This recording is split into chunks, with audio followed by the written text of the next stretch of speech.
ధనత్రయోదశి నాడు వాళ్ళ ఇంటి ముందు యమదీపమైతే వెలిగిస్తారో, వాళ్ళ ఇంట్లో వాళ్ళకి, వాళ్ళ కుటుంబ సభ్యులకి అందరికీ అపమృత్యు దోషాలు తొలగిపోయి వాళ్ళు నిండు నూరేళ్ళు ఎలాంటి ప్రాణగండం లేకుండా, ప్రాణహాని లేకుండా జీవిస్తారని తెలిపారు.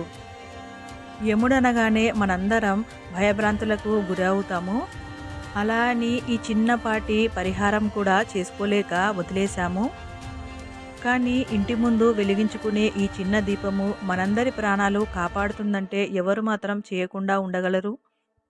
ఈ దీపానికి కావాల్సినది ఒక మట్టి ప్రమిద, అలాగే నువ్వుల నూనె.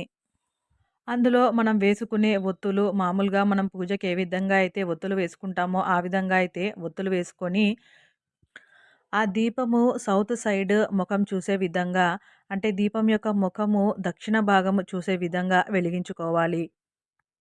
ఇదంతా